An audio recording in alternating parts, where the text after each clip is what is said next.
This is The Week in Addiction Medicine, a podcast resource of timely news and top stories brought to you by the American Society of Addiction Medicine, ASAM. Today is Tuesday, July 21st, and I'm Zach Caruso. Our lead story this week is in alcohol clinical and experimental research and is titled Trends in Alcohol-Related Deaths in the United States Over 55 Years, 1968 to 2023. This study of alcohol-related mortality trends since 1968 used primarily death certificate data from the CDC WONDER database.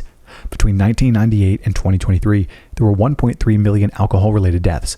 Overall, age-adjusted mortality rates, or AAMR, per 100,000 increased from 13 to 19.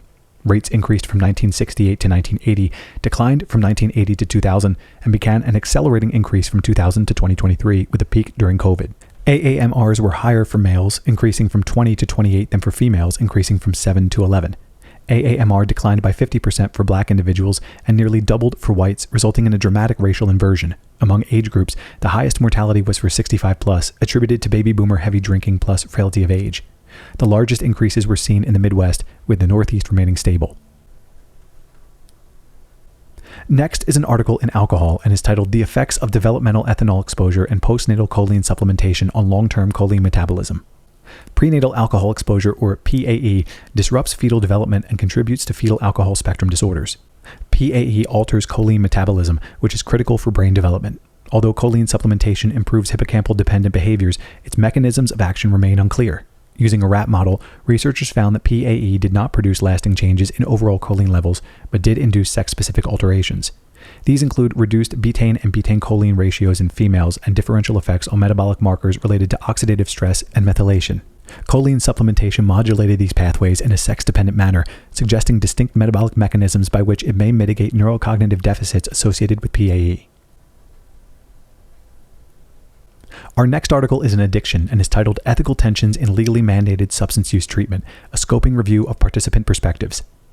Mandated SUD treatment has significant public support, yet in addition to questions about health outcomes, there are also ethical considerations. Researchers conducted a systematic review of qualitative research to evaluate the perceptions and experiences of participants and identified 5 considerations: question of choice to participate, choice of treatment services, potential conflicts of interest of providers, involvement of courts in treatment decisions, and targeting people who may not need treatment.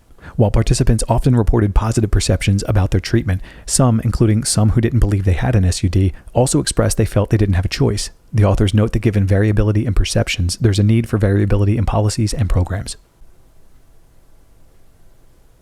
Our next article is in the Substance Use Addiction Journal and is titled Shared Medical Appointments for Substance Use Disorder, a Systematic Review. Shared Medical Appointments, or SMA, is a group-based clinical care model with individual medical management that has been used for chronic disease management. Researchers conducted a systematic review of SMA used for SUD treatment. The review included 14 studies with SMAs implemented in a range of settings with variations in structure, but typically co-led by a physician and therapist with other various team members. In general, the SMAs had good treatment retention and treatment participation, while evidence around SUD and mental health outcomes were variable.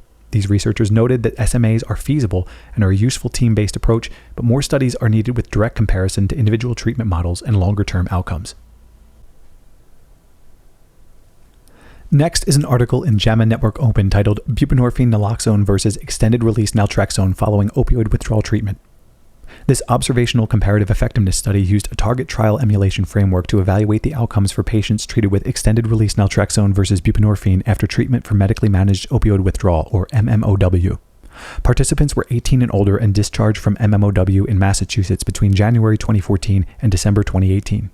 A total of 37,000 unique individuals were included in the study, with 106,000 MMOW discharges. Within the discharge group, there were 14,000 discharges with buprenorphine naloxone and 4,700 with extended-release naltrexone.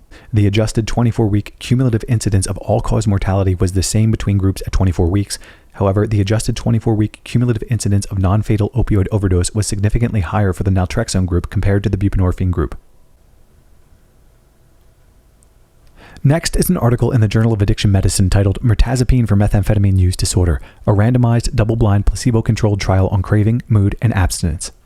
This randomized, placebo-controlled, double-blind trial of mirtazapine for methamphetamine use disorder was conducted in an inpatient psychiatric hospital in Iran. The patients were randomized to receive either placebo or mirtazapine at 15 milligrams daily in week 1 and then 30 milligrams daily in weeks 2 through 9. Craving scores decreased in both groups, but the decrease was significantly greater with mirtazapine than placebo. Relapse to methamphetamine use occurred in 14% of the mirtazapine group and 46% with placebo. However, the authors noted statistical uncertainty. Adverse events more frequent with mirtazapine were drowsiness and increased appetite. The authors call for larger studies to clarify the effect on relapse. Next is an article in JAMA Network Open titled Compensatory Smoking with Very Low Nicotine Content Cigarettes, a Systematic Review and Meta-Analysis.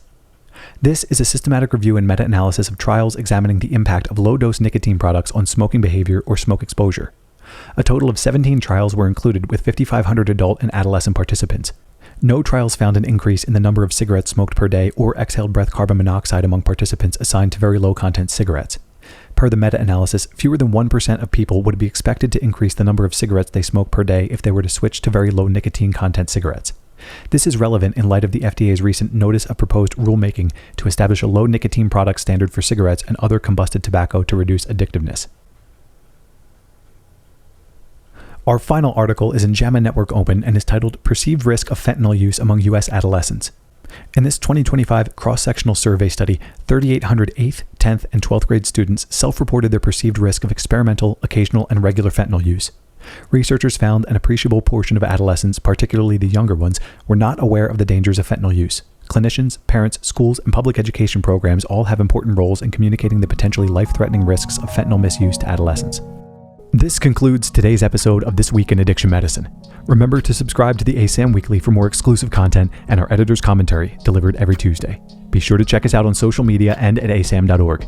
Thanks for listening. We'll be back next week.